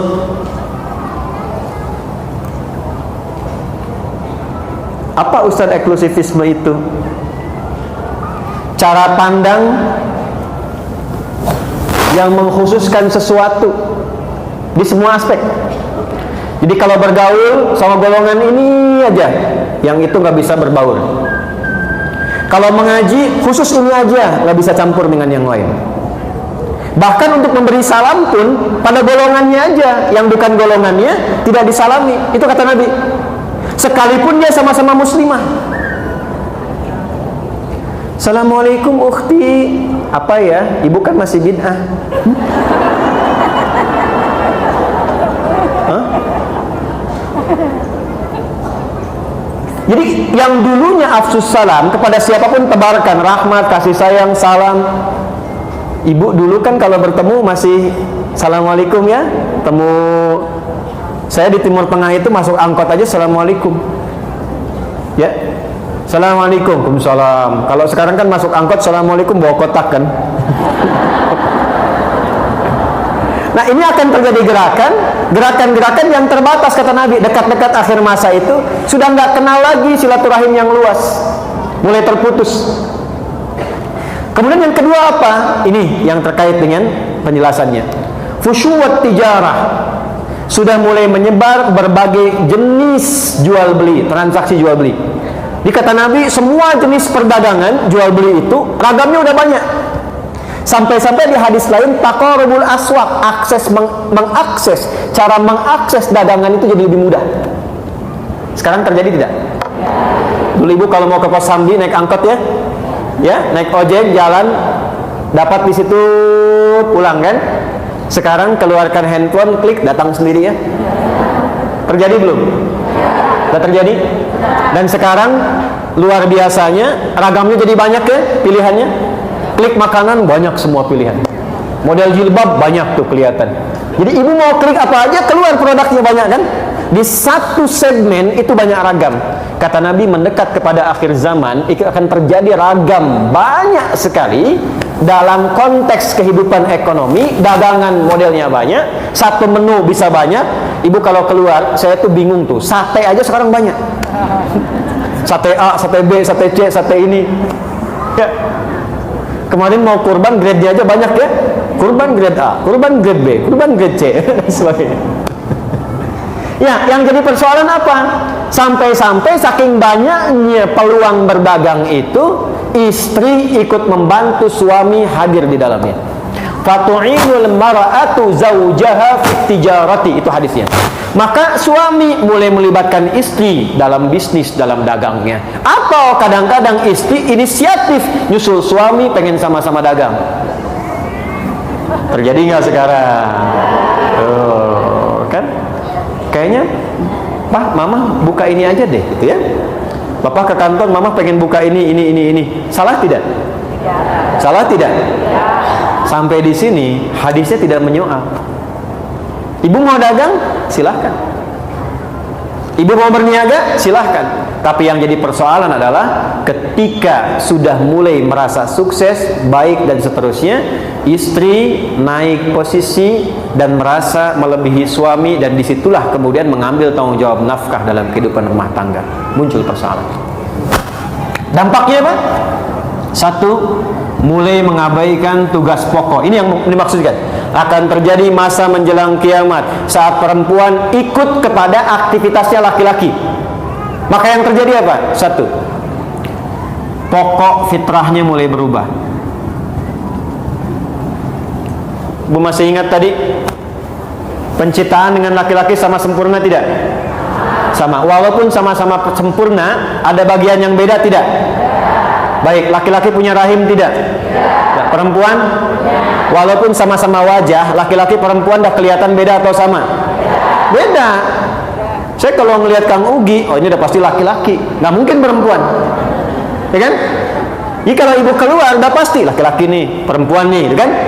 Baik, maka nanti kata Nabi akan ada tuntutan-tuntutan dari kejadian-kejadian menjelang akhir zaman yang memaksa perempuan ingin terlibat seperti laki-laki sehingga dia merubah tampilan-tampilan diri. Minimal ibu pakaian laki-laki dengan perempuan sama tidak? Akan muncul perempuan yang ingin bergaya seperti laki-laki. Pakaian. Laki-laki wajib menutup aurat? Laki-laki wajib menutup aurat? Perempuan wajib menutup aurat? Menutup aurat sama-sama. Laki-laki sama, perempuan sama. Tapi yang ditutup dan cara menutup kan beda. Jelas? akan terjadi perempuan mengenakan pakaian perempuan tapi ingin seperti laki-laki. Ada sekarang? Ada sekarang? Bahkan beberapa tempat dibuat seragamnya sama kayak laki-laki kan? Yang paling menarik, boleh jadi sama-sama berjilbab tapi auratnya masih tampak. Jelas? Maka hati-hati.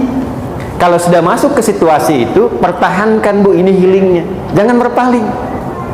Sebab ketika diikuti itu, berpaling dari ketentuan Allah, yang terjadi nanti akan marak apa? Karena pakaian sudah berubah. Awas, hati-hati. Aurat yang ditutup terbuka. Aurat itu kan kalau sudah terbuka memancing ya perilaku-perilaku yang tadinya tidak terjadi bisa hadir. Konsekuensinya apa? Zina. Jadi makin marah. Zina. Tuh. Jadi makin marah. Makanya ibu sering baca kan tanda-tanda menjelang mendekat ke kiamat, banyak zina tersebar kan. Nah pengantarnya itu dari situ awalnya. Laki-lakinya begini, perempuannya ikut berpaling. Tidak dilarang kalau ingin beraktivitas, ikut bekerja misalnya, atau menyalurkan hobi. Tapi ketika merubah tampilan fitrah, itu yang jadi persoalan. Maka coba perhatikan. Kalau berdandan, berpakaian dan sebagainya, jaga. Jangan sampai terlibat pada suasana yang sempat di warning oleh Nabi SAW. Jelas sampai sini? Model. Ini saya bicara dalam konteks iman ya, dalam konteks umat Islam ya. Kalau di luar yang tidak beriman, gak akan kepikiran ini Bu. Gak akan kepikiran. Makanya kalau ibu ke barat, di Amerika, di Eropa, kan, agama itu dianggapnya biasa seperti budaya. Makanya gak ada pikiran tentang agama. Jadi bagi mereka, karena gak belajar tentang nilai agama seperti kita yang pelajari dalam konteks keislaman, mau pakaian apa saja silahkan, yang penting terhormat dalam budayanya. Jadi mau kelihatan auratnya juga bagi mereka yang penting terhormat dalam budaya mereka. Ya, mau pakai pakaian minimalis juga dalam budaya mereka karena nggak ada konsep ini. Bagi insan beriman, perempuan yang beriman, cara pandangnya berbeda. Jadi kalau ada budaya misalnya di barat dibawa, ya dalam konteks bisnis sah-sah saja. Tapi dalam konteks kita beribadah sebagai seorang perempuan muslimah, perempuan mukminah yang beriman, boleh nggak mengadopsi itu? Boleh nggak mengenakan pakaian yang serupa? Ketika itu dilarang atau berpaling, dalam bahasa judulnya ibu, berpaling dari situ, maka yang terjadi pasti persoalan. Saya cuma sarankan saja, selesaikan persoalan itu sebelum pulang menuju Allah Subhanahu wa Ta'ala. Nih, contoh paling gampang sebenarnya begini. Bu, perempuan dalam Islam berjilbab tidak? Ya, nggak ada perbedaan pendapat. Berjilbab tidak? Berjilbab. Laki-laki berjilbab tidak? Tidak. Perhatikan baik-baik. Perempuan tuh berjilbab, hikmahnya banyak. Kalau kita bahas satu saat ayat tentang jilbab, saya urutkan tuh. Dari mulai fikihnya, hikmahnya, macam-macamnya. Itu Bu, saking sayangnya Allah, itu perempuan diminta berjilbab karena sayangnya Allah.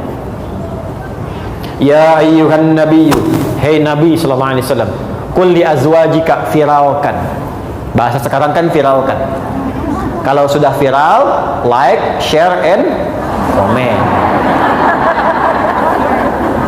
Kalau sudah viral, like, share, and comment. Kata Allah, viralkan. Katakan pada istri-istrimu, wa banatika, dan anak perempuanmu.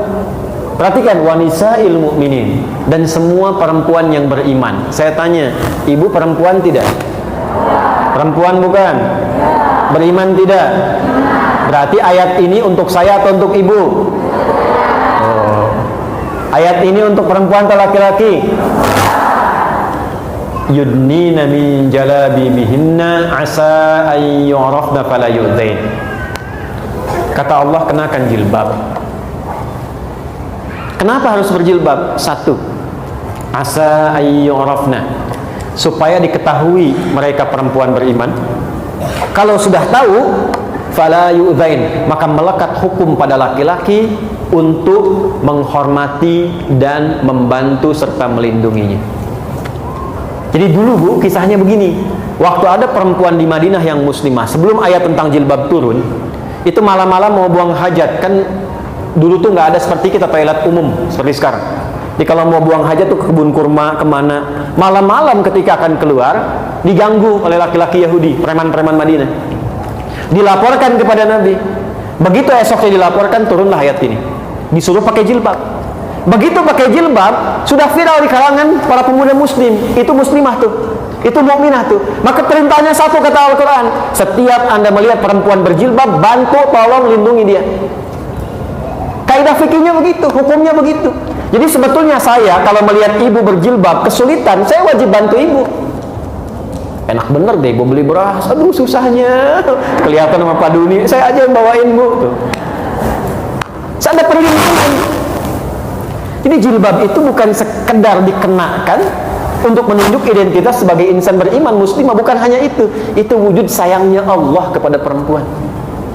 Kalau mau digali dari segi kesehatan, dari segi macam-macam banyak, tapi kesimpulannya satu, Allah sayang pada perempuan. Itu. Kalau fikihnya dipraktekkan itu luar biasa. Sekarang kenapa Allah yang sudah sayang, perempuannya berpaling?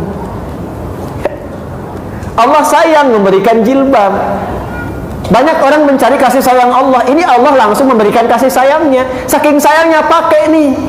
Saking sayangnya Allah, bahkan Masya Allah meninggal pun masih dijilbabin juga. Kain kafan perempuan kan beda dengan laki-laki bu ya. Yang perempuan ada kudungnya tidak? Laki-laki ada tidak? Tidak. Jangan sampai meninggalnya pakai kudung, hidupnya nggak pakai jilbab. Ntar malaikat nanya, cie siapa nih katanya? Ya, udah meninggal kok kudung kan? Itu. Halo? Ini kan? Jelas ya? Jadi cara memposisikannya demikian. Jadi ibu maksudnya.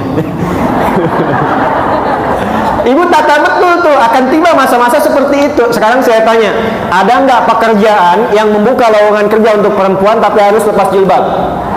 Berarti hadis Nabi benar atau tidak? Tuh. Itu aja sederhananya dulu. Jelas sampai sini? Alhamdulillah kita di Indonesia. Karena di Indonesia untuk mempraktekkan agama itu sudah jadi ketentuan di undang-undang. Pasal 29 ayat 2, negara menjamin kemerdekaan tiap-tiap penduduk untuk memeluk agamanya masing-masing dan beribadah menurut agama dan kepercayaannya itu. Jilbab bagi perempuan bagian dari ibadah. Paham? Satu. Terakhir. Kita sampai jam berapa ya? 11. Oh ya. Nggak apa-apa. Saya jam setengah 11 selesai. Ibu silakan mau jam 12 sampai asar silakan. Saya mau pulang lagi, mau ada akikah. Dah, lihat sini. Terakhir. Fokus. Silahkan kata Allah. Kata Nabi, Allah dan Nabi menyampaikan, Allah memberikan instruksi, Nabi menjelaskan atas perintah Allah Subhanahu wa taala. Ada hobi, bakat silahkan, tapi jangan merubah fitrah. Yang kedua, keluar dari tugas pokok yang berlaku bagi perempuan di rumah. Ibu, laki-laki banyak mencari nafkah di luar. Otomatis perempuan banyak waktunya di rumah. Karena itu fitrahnya disiapkan oleh Allah untuk mensupport beberapa aktivitas yang ada di rumah. Contoh, maaf sekali, biasanya yang interaksi sama anak-anak banyaknya siapa? Yang menyusui ibu atau ayahnya? Ibunya. Yang menggendongnya umumnya siapa? Masya Allah. Karena itu anak kepada ibu itu luar biasa. Bu, itu mahal. Karena itu orang Arab menyebutkan madrasah pertama untuk anak itu ibunya. Nah sekarang ibunya keluar, anak dititipkan pada orang lain. Kasih sayang ibu gak ngalir ke anak. Yang gendong orang lain. Anak gak merasakan kehangatan ibunya. Karakternya gak nyampe. Ibu cuma bisa marah-marah ketika anaknya gak nurut sama ibu.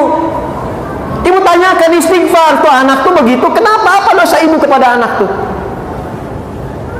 Ketika Anda minta, nah begini, anaknya rewel, anaknya berangkat, ibu cuma bisa marah, tapi tidak melihat ke belakang tuh terjadi apa. Kok anak orang lain gak begitu? Anak orang lain taat-taat saja, anak orang lain baik-baik saja.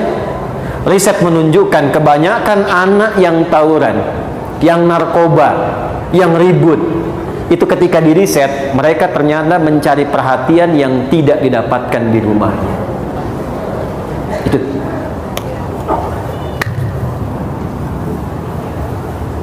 Ibu ke masjid boleh tidak? Boleh. Dengan syarat tempatnya ada khusus, aman dari fitnah, dan tidak melalaikan kewajiban di rumah tangga. Ada anak minta ASI pada ibu, ibu nggak boleh. Sebentar ya, mama subuh 2 rakaat, ntar balik lagi. Nggak bisa, dosa malah. Ibu sholat di rumah, dan ketika sholat di rumah demi memenuhi kebutuhan yang di rumah juga, itu sama nilainya dengan suami yang ke masjid. Nilainya sama. Yang mau saya katakan, urusan akhirat saja tidak mengabaikan konteks kehidupan rumah tangga, apalagi cuma urusan dunia. Jadi mulai hari ini, keluar dari sini pakaian tata dengan baik, cek di rumah apa yang belum tuntas. Karena sesukses-sukses anaknya, ketika anak sukses hebat apapun, perintah pertama Al-Quran, hey, jangan dulu bagi dengan yang lain, bagi dengan ibumu dulu. Bagi dengan ibumu dulu. Minimal doakan ibumu, doakan ayahmu. Itu yang di Quran surah 46 ayat 15 itu. Tapi ibu yang bagaimana yang mesti diberi perhatian. Ayah yang bagaimana yang mendapatkan itu semua. Jangan sampai tidak terjadi semua itu. Adalah ibu yang justru bisa memberikan waktunya untuk membuat anaknya sukses di kemudian hari. Dan itu tidak mungkin terjadi kalau di rumahnya berkurang waktunya hanya untuk keluar. Tidak disalahkan ketika keluar, tapi bagi sehingga tidak meninggalkan yang pokok. Saya tutup yang terakhir. Ibu mau jadi perempuan solihah? Alhamdulillah. Yang mau? Ya, insya Allah katakan amin. Alhamdulillah. Maka teruskan kembali ke Quran surah keempat ayat 34. Kalau ingin jadi istri ibu yang solihah, cirinya 2. Ada berapa cirinya? 2. Fas-solihatu. Tadi kan ar-rijalu kan? Sekarang fas-solihatu. Maka istri-istri yang solihah itu ciri pokoknya 2. Qanitatun. Ciri pertama qanitat, jamak dari kata qanita. Bahkan saking inginnya ada ibu yang memberi anaknya namanya qanita. Ada qanita. Oke. Apa artinya qanita? Ya, itu terjemahan kan ya. Baik. Qanita itu sifatnya kunut, berarti doa kunut itu doa taat dia. Baik. Qanitat artinya kepatuhan yang total. Kepatuhan yang total kepada Allah, itu dasarnya. Kepatuhan yang total kepada Allah.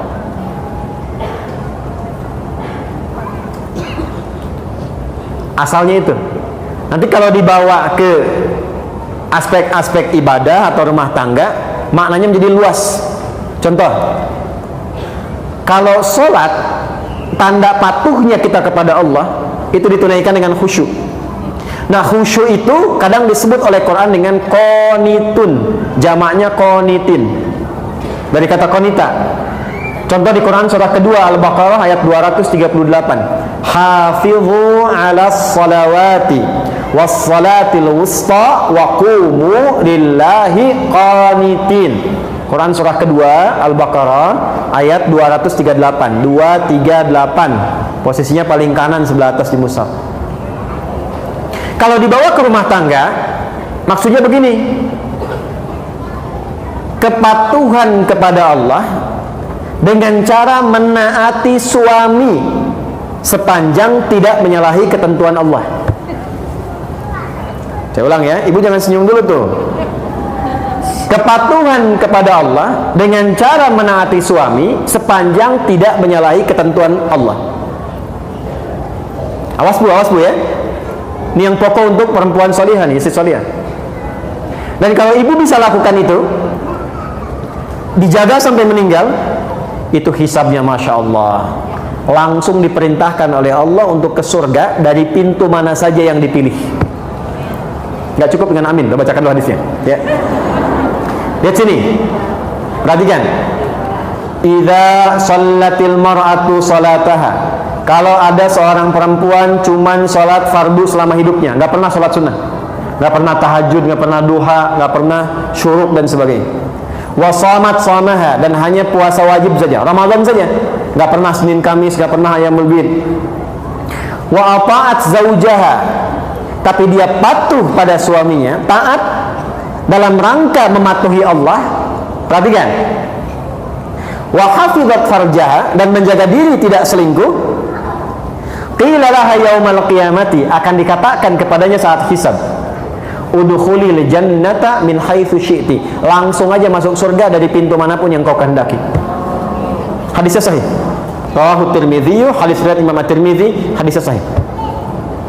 Jadi kalau suami meminta ibu pada kebaikan, ibu taati, bukan niat suaminya karena menaati Allah, itu nilainya tinggi di hadapan Allah, Bu.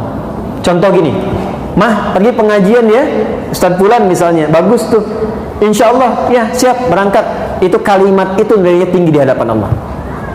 Mah berjilbab ya, insya Allah siap. Mah anak-anak masuk sekolah tahfidz aja deh, insya Allah. Itu ketika direspon tinggi nilainya. Jelas? Tapi saat memerintahkan kepada yang tidak baik, ibu boleh menolak. Saya ulang ya, boleh menolak, cuma kalimatnya belum selesai. Menolak dengan cara yang baik. Ingat, yang pemimpin itu siapa? Suami. Contoh, mah lepas dulu jilbabnya ya, papa ada family gathering, yang lain gak pakai jilbab, papa gak enak. Sebentar aja, cuma 30 menit, dari itu pakai lagi.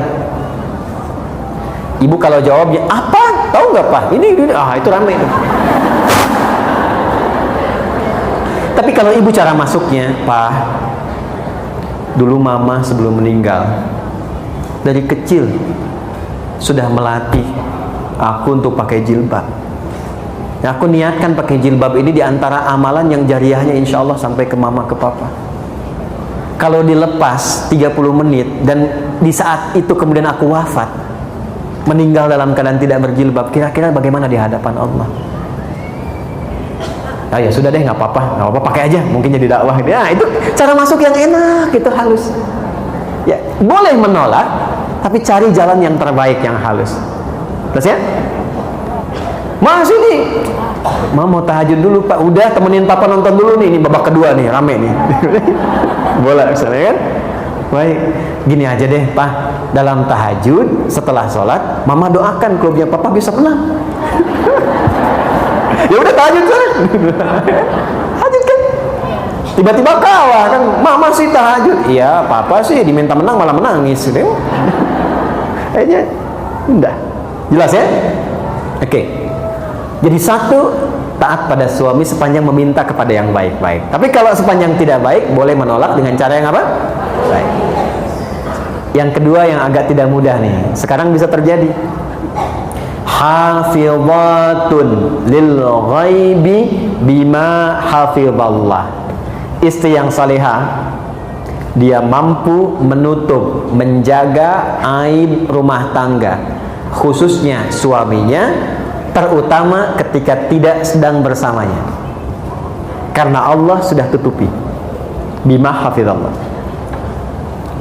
mampu menjaga aib rumah tangga, khususnya suaminya, terutama ketika tidak sedang bersamanya, karena Allah sudah tutupi. Ibu fokus dengan saya sebentar, tahan penanya, perhatikan baik-baik ini. Jika terjadi persoalan di rumah tangga antara suami istri, itu Allah tutup ibu, nggak akan tersebar sepanjang ibu tidak membukanya, dan sepanjang suami tidak membukanya. Itu akan ditutup sampai kiamat, sampai masalah itu selesai, atau sekalipun ada yang terjadi perpisahan, tetap akan ditutup sampai kiamat terjadi, sampai pulang kepada Allah. Hisabnya hanya dia dengan Allah, sepanjang tidak dibuka. Tapi kalau itu dibuka, jadi persoalan itu. Nah sekarang pertanyaannya, kan laki-laki juga sama kan? Suami juga harus menjaga kehormatan rumah tangga kan? Kenapa sangat ditekankan kepada istri, bukan suami? Itu suratnya surat apa tadi? Surat keempat, surat apa? An-Nisa. Apa artinya An-Nisa? Oh, kan sudah salah. Tidak, banyak orang keliru. An-Nisa itu bukan perempuan, bukan wanita. Ibu jangan maksa. An-Nisa bukan perempuan, An-Nisa itu bukan wanita. An-nisa itu perempuan-perempuan. Beda kan ya? Baik, kalau perempuan itu berapa jumlahnya? Perempuan itu berapa? Banyak. Perempuan tuh kalau sendirian namanya mar'ah. Nih tulisannya, Bu. Saya masih ada waktu? Ibu kan enak tinggal masih aja kan saya yang nerangin. Saya tuh kesini, Bu ya, datang sendiri, nerangin sendiri, nulis sendiri, ngapus sendiri, Bu. Alhamdulillah. Ibu tinggal lihat, tulis, catat, pulang, masuk surga. Enak banget.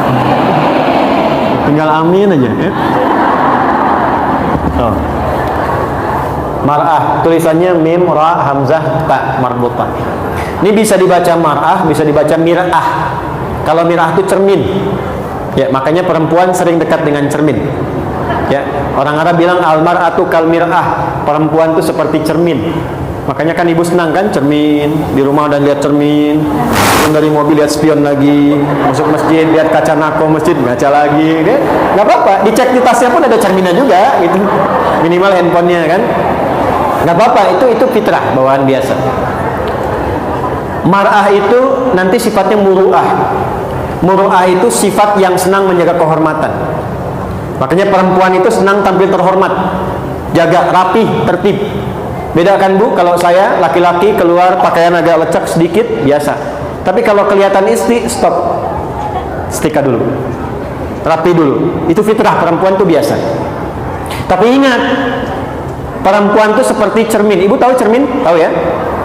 Cermin kalau dilempar misalnya sampai pecah, bisa nggak dirangkai lagi? Jangan salah, bisa dirangkai lagi, cuma tak mampu memantulkan bayangan yang sempurna. Nah, sifat perempuan itu sama dengan cermin. Kalau dia terlukai, itu bisa cepat memaafkan, tapi sulit melupakan apa yang dialami. Ya kan? Punya masalah tahun 2022, tapi kalau diungkit kejadian listrik tahun 98 muncul lagi kan? Iya. Jadi itu fitrah, Bu, biasa gitu. Masalah satu keluar 1000 itu biasa. Kenapa sih, Pak? Gini-gini. Dulu kan Bapak, dulu kan. Padahal masalahnya sekarang kan. Nah, itulah mar'ah. Tapi kalau banyakan, laki-laki itu masih konsisten jamaknya. Rajul jamaknya rijal. Kalau perempuan beda. Sendirian dia mar'ah, banyakan dia nisa. Udah beda sendiri, hurufnya udah lain, katanya udah beda. Bu, rajulun, ra-nya ada, jimnya ada, lamnya ada. Jamaknya rijalun, ra-nya masih ada, jimnya ada, lamnya masih ada, cuman tambah alif. Ini mar'ah, nisaun, mimnya kemana, ra-nya kemana, ta-nya kemana?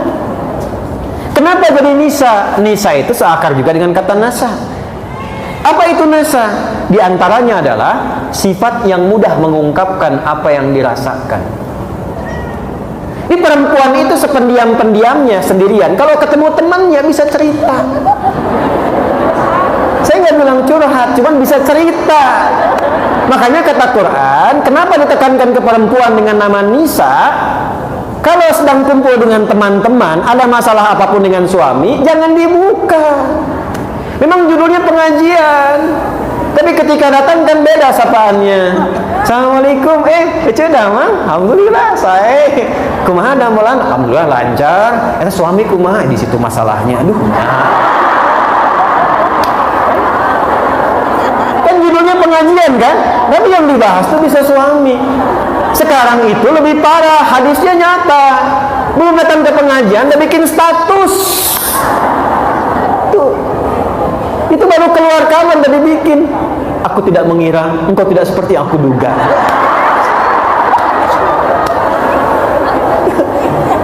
Terus yang menyebalkan itu ditungguin komennya, dilihat siapa yang komen. Teteh kenapa? Paham ya? Itu terjadi tidak? Halo, terjadi tidak?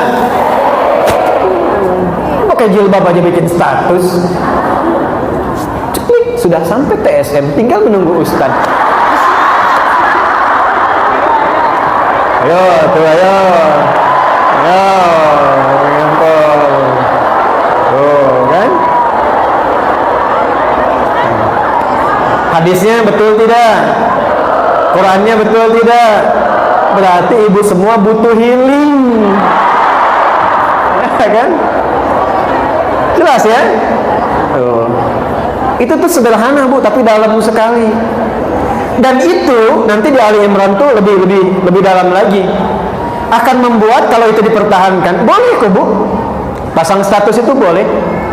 Ibu kalau di situ setiap hari cantumkan satu hadis tentang perempuan, ayat tentang perempuan, dibaca oleh teman ibu jadi pahala.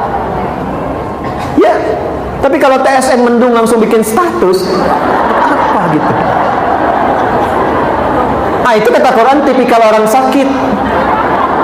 Wa idza ja'ahum amrun minal amni awil khaufi adza'u bih.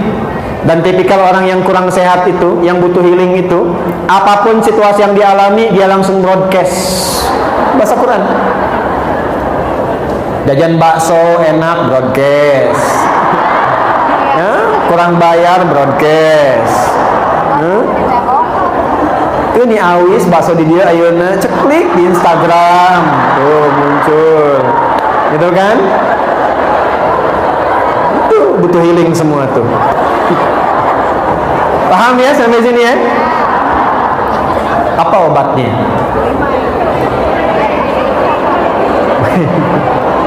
sudah lihat sini.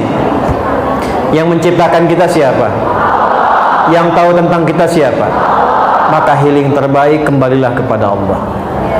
Tubu ilallahi taubatan nasuh. Tubuh itu kembali, taubaturnya kembali, balik ke Allah. Biasanya healing itu kaitannya lebih banyak dengan penyakit hati. Lebih banyak. Hati itu marad penyakitnya. Fi qulubihim. Obatnya disebut dengan syifa. Saya ulangi, obatnya disebut dengan apa? Maka kalau ingin mendapatkan healing, kembali kepada Allah mencari syifa, maka cari ayat-ayat dalam Al-Quran yang terkait dengan syifa. Contoh, buka Quran surat 17, ini penutup di akhir, ayat ke-82, Quran surah 17 ayat 82. Wa nunazzilu minal Qur'ani ma huwa shifaa'un wa rahmatun lil mu'minin. Wa nunazzilu minal Qur'ani ma huwa shifaa'un wa rahmatun lil mu'minin. Wa la yazidudz zalimina illa khasara. Dan kata Allah, demi keagunganku, aku turunkan ayat-ayat Quran itu menjadi syifa. Maaf Bu, Ibu, Bu, Quran itu syifa. Qurannya sendiri syifa. Jadi kalau sedang gelisah, ada persoalan, curhatnya ke Allah Bu. Nabi Yakub tahu? Pernah dengar Nabi Yakub? Ayahnya siapa? Nabi Yakub ayahnya siapa? Nabi Yusuf. Punya masalah dengan anak-anaknya yang punya masalah, curhat. Beliau curhat. Curhatnya pada siapa? Innama ashku bathi wa huzni ilallah. Sama Allah. Ibu bangun tahajud, minta sama Allah. Minta anaknya disentuh, berikan kebaikan, kemuliaan. Itu akan cepat. Dan kalau curhat ke Allah pun jangan dibikin status di media sosial. Tolong aminkan ya. Yang suka like ya. Salat 2013, sekitar 2012-2013, saya awal-awal pulang dari Tripoli. Ini kisah nyata. Seorang ibu datang dari kejauhan, wajahnya sendu, air matanya hampir tak terbendung. Beliau datang, Ustaz, anak, bahasa kita yang paling gampangnya, anak saya yang saya kandung, saya lahirkan, sulit sholatnya. Bagaimana amalannya? Dah Bu, udah lama tidak? Cukup lama. Ibu udah ingatkan berkali-kali. Ibu pulang sekarang. Malam ibu sholat, tapi di samping tempat tidur anak ibu. Lalu ibu bermohon kepada Allah, minta aja dengan bahasa ibu, ya Allah, ini anak yang kau titipkan kepadaku, dilahirkan di rahimku, dipertanggungjawabkan olehku sampai dengan aku berpulang. Mohon jadikan ia anak yang soleh, rajin menunaikan sholat, dan ringankan hisabku di akhirat nanti di hari kiamat. Ibu minta aja, ntar hari ketiga ibu kesini lagi, nggak usah diingatkan lagi. Ibu nggak usah bilang sama anak, lakukan itu aja. Hari ketiga pulang sini lagi datang. Itu apa yang terjadi? Ini kisah nyata, saya tidak menceritakan yang fiktif. Hari ketiga pagi-pagi sekitar jam 7 kurang sedikit, dari kejauhan panggilan begitu kencang, Ustadz bawa nasi uduk. Anak saya udah sholat, kok bisa bu? Jadi tepat di malam yang ketiga itu, anaknya bangun, dia berdiri, langsung dia kejar, dia peluk ibunya, dia menangis. Mama maafkan aku, katanya kan, maafkan aku. Ibunya pun ikut nangis. Aku kan selama ini nggak sholat karena mama kan dulu juga nggak sholat, bapak juga sibuk begitu. Keluarlah kalimat itu. Maka keduanya saling bermaafan, saling berpelukan dan sebagainya. Di situ berjanji anaknya untuk menunaikan sholat. Bahkan datanglah kalian ke pesantren, kami siapkan murid untuk membimbing. Dia bukan hanya sholat tapi menghafal Quran. Sejak saya tinggalkan itu sudah 3 juz, mungkin sekarang sudah 30 juz. Dari anak yang tidak sholat menjadi penghafal Quran. Itu. Ini banyak sekali persoalan yang healingnya itu justru saat dihempaskan di atas sajadah itu, bukan saat dihempaskan di media sosial.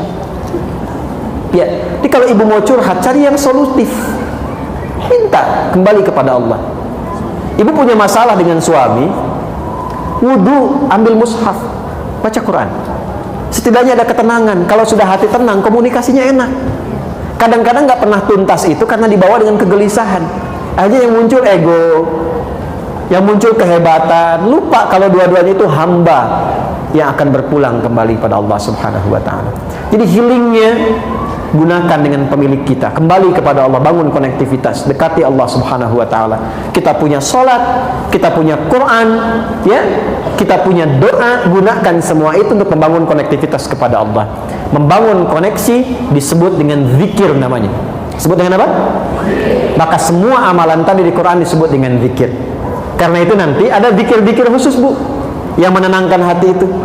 Ya muqallibal qulub, tsabbit qulubana ala dinik, ala imanik, alal islam, dan zikir-zikir yang lainnya. Minimal bu ya, bu, rajin istighfar. Ini amalan saya ijazahkan dari Quran. Menjelang subuh, bangun sebelum subuh, misalnya 5 menit sebelum subuh aja, rajin istighfar. Itu Allah akan jaga. Insya Allah dijaga, hartanya stabil, anaknya sehat. Karena itu janji Allah di Quran surat Nuh. Faqultu astaghfiru rabbakum innahu kana ghaffara yursilis samaa 'alaikum midrara wa yumdidkum bi amwalin wa banina. Jadi anak akan dijaga, suami dijaga, harta dijaga, kehidupan berkah, nyaman. Dan kenapa sebelum subuh? Itu amanah di Quran surah 51 di ayat ke-18. Wabil ashari hum yastaghfirun. Siap bu ya? Baik, siap diamalkan? Baik. Siap untuk diamalkan? Baik. Saya ingin coba berikan yang terakhir. Saya berikan doa, insya Allah kalau ibu amalkan ini singkat padat. Tapi kalau ibu bisa amalkan, insya Allah akan cepat berubah. Ya. Allahumma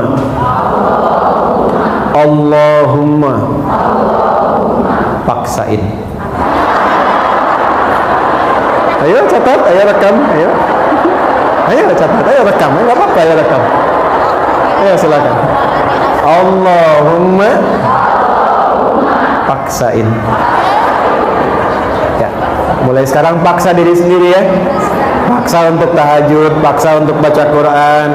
Anak paksa dulu untuk berjilbab dengan cara yang baik. Jelas? Paham? Quran surah ke-5 Al-Maidah ayat 100 sampai 101. Ya ayyuhalladzina amanu la tas'alu an asya'a in tubdalakum tasukum. Hei orang-orang yang beriman semuanya tanpa kecuali. Ibu beriman tidak? Berarti ayat ini untuk ibu ya. Hei orang-orang yang beriman, jika, perhatikan baik-baik, Quran surah 5 Al-Maidah ayat 100 sampai 101. Fokus di 101-nya nanti. Fokus ya ayyuhalladzina amanu, fokus 101-nya. Ya ayyuhalladzina amanu La tas'alu an asya'a in tubdalakum tasukum. Hei semua yang beriman, jika uraian sudah sampai dijelaskan, dipahami, maka jangan banyak ditanyakan lagi. Banyaknya pertanyaan itu akan menjadikan yang jelas menjadi tidak jelas. Paham?